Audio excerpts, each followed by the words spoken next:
بسم الله الرحمن الرحيم الحمد لله رب العالمين والصلاة والسلام على رسول الله الكريم وعلى آله وصحبه أجمعين أما بعد فأعوذ بالله من الشيطان الرجيم بسم الله الرحمن الرحيم إن الله لا يغفر أن يشرك به ويغفر ما دون ذلك لمن يشاء صدق الله العظيم وقال النبي صلى الله عليه وسلم أتاني جبرائيل فقال هذه الليلة ليلة النصف من شعبان لله فيها أتقاء من النار بعدد شعور غنم كلب لا ينظر الله فيها إلى مشرك ولا إلى مشاهن ولا إلى قاطع رحم ولا إلى مسبل ولا إلى عاق والدين ولا إلى مسجن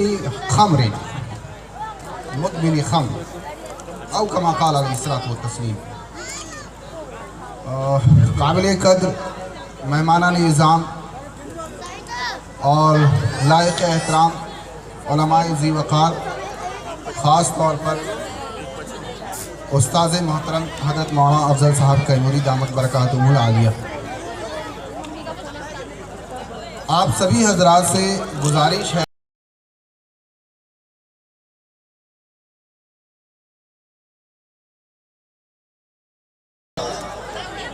اور بہت ہی وقار کے ساتھ باتوں کو سنیں اور اس پہ عمل کرنے کی کوشش کریں۔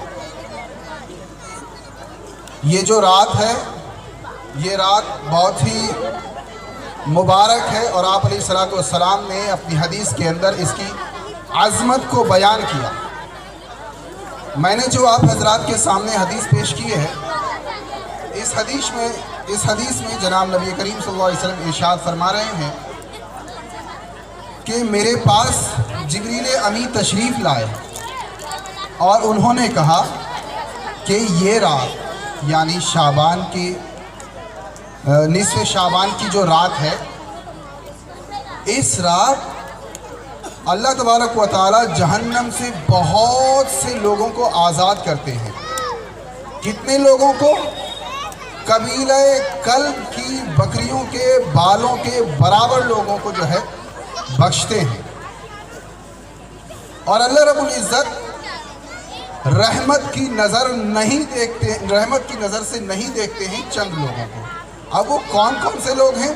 آپ علیہ الصلوۃ والسلام نے ان کے نام گنا دیے۔ ایک تو مشرک ہے کہ جس کی طرف رحمت کی نظر اللہ رب العزت نہیں فرماتے، دوسرا کینہ رکھنے والا، تیسرا رحم کو صلہ رحمی کو توڑنے والا، رشتہ داری کو ختم کرنے والا، چوتھا جو مارے تکبر کے اپنے اظہار کو یا کسی بھی چیز کو ٹکنے سے نیچے لٹکائے، اور اسی طرح والدین کا نافرمان، اور اسی طرح شراب کا عادی شخص۔ یہ 6 لوگ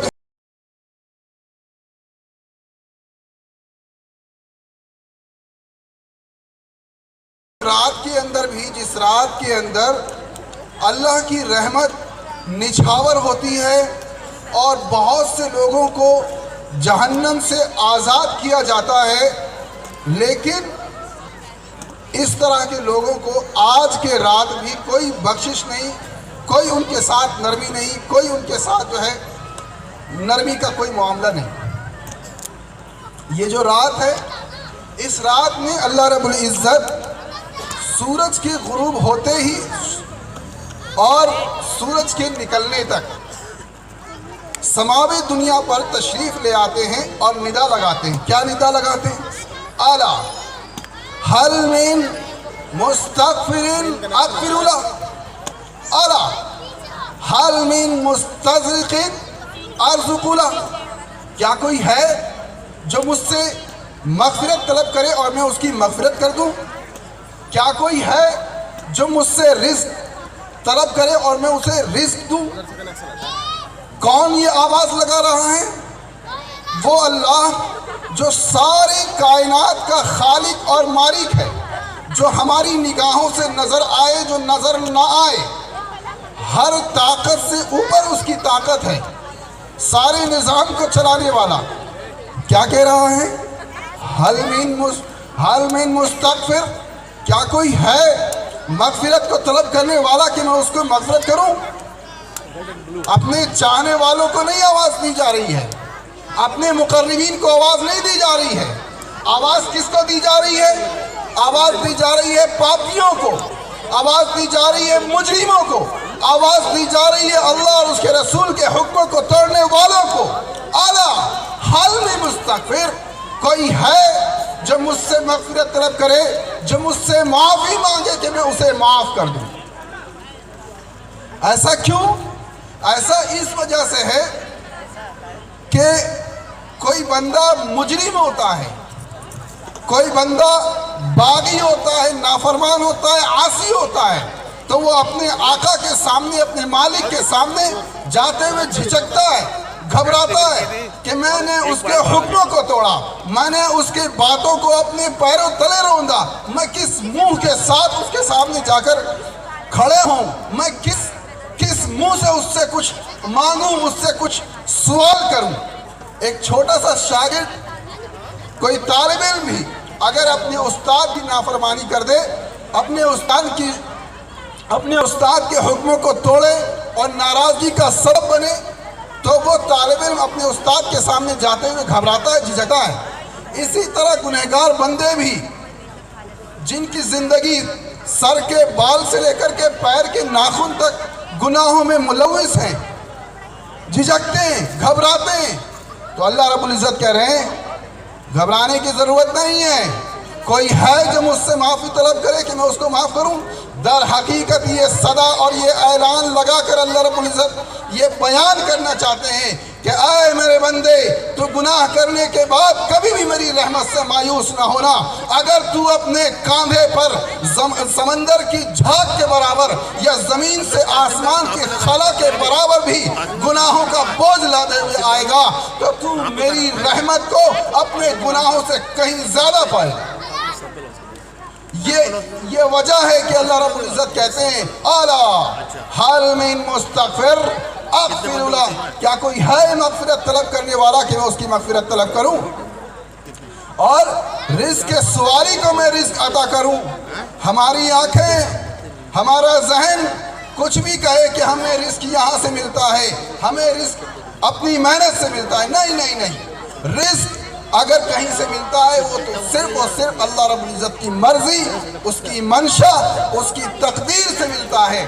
ہمیں رزق ہماری ڈگریاں نہیں دلا سکتی ہیں، ہمیں رزق ہماری محنتیں نہیں دلا سکتی ہیں. بسا اوقات ایسا ہوتا ہے کہ انسان کے پاس بڑی سے بڑی ڈگریاں ہوتی ہیں، انسان اپنے جسم کے اعتبار سے صحت مند، طاقت مند، ہڈا کٹا ہوتا ہے، لیکن خدا وحدہ نے اس کے نصیب میں رزق لکھا ہوا نہیں ہوتا ہے تو وہ در در کی ٹھوکریں کھاتا ہے. لیکن ایک وہ بندہ ہے کہ جس کے پاس ڈگریاں تو نہیں ہیں، جس کے پاس صحت و تندرستی تو نہیں ہے، لیکن اللہ رب العزت نے اس کے لیے ایک جگہ متعین کر رکھی ہے کہ دنیا کی تمام تر طاقتیں اور قوتیں اور اس کو رزق نہ دینے پر آ جائیں اور اللہ چاہے کہ اسے رزق ملنا ہے تو اسے رزق مل کر رہے گا.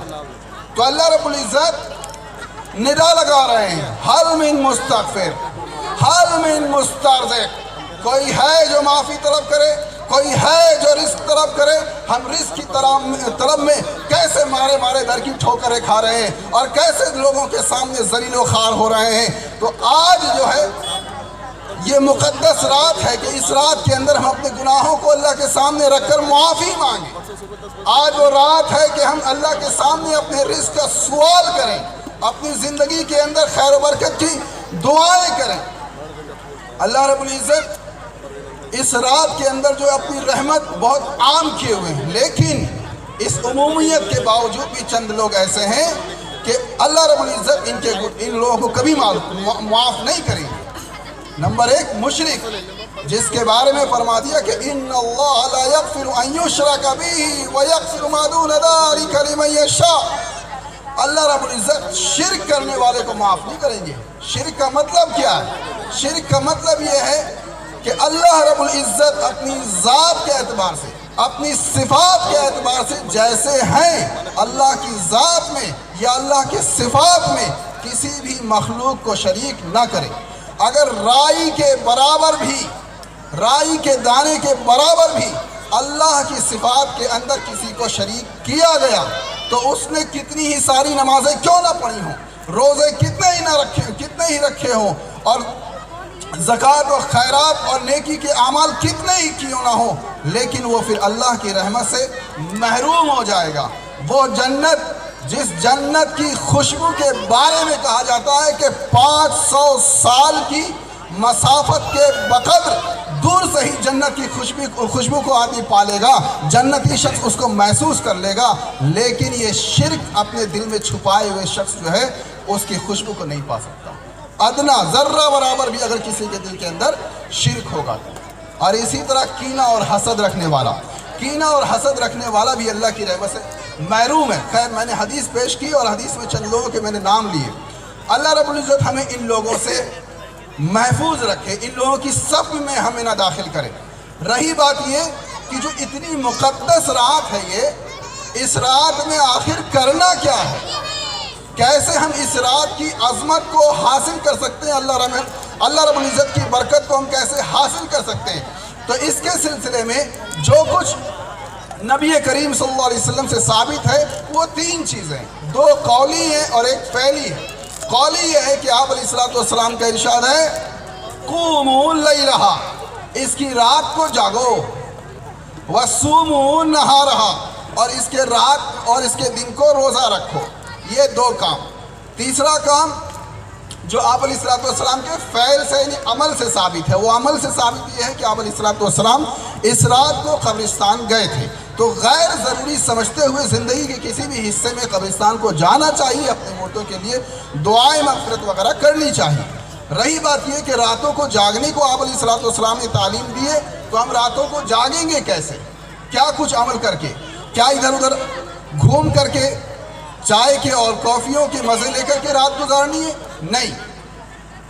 یاد رکھیے، جس چیز کی عظمت قرآن و حدیث کے اندر بیان کی گئی ہے اور اس کے عظمت کے پیش نظر چھوٹا سا بھی عمل بہت بڑا شمار ہوتا ہے اللہ تعالیٰ کے یہاں، اس عظمت والی شے کے اندر چھوٹی سی بھی نافرمانی وہ بڑی نافرمانی سمجھی جاتی ہے۔